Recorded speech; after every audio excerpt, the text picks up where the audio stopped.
Google Meet is now on Android Auto. You can join meetings, make calls, and check your schedule straight from your car's dashboard. It's audio only, so it's designed to be safe while you're driving. Let me show you how it works and how to get it set up. Once you open Meet on Android Auto, you'll see two tabs: Scheduled, which shows your upcoming meetings, and History, which shows your recent contacts and group calls.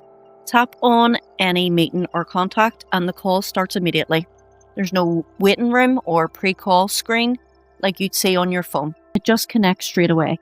To get Meet on your Android Auto, make sure the Google Meet app is updated on your phone, then connect it to Android Auto as normal. Meet should appear in your app launcher. If it doesn't, go into Android Auto settings, tap Customize Launcher, and make sure Meet is ticked. Once it's there, just tap it from your car screen.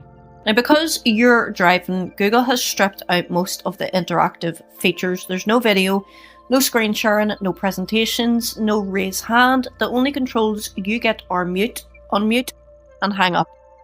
If you need the full experience, Google says to pull over and switch back to your phone. It's purely an audio call from your car.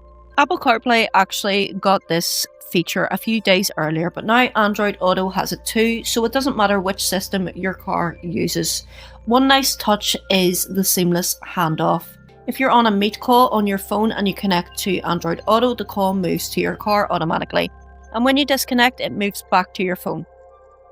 Would you actually use this while driving? Let me know in the comments.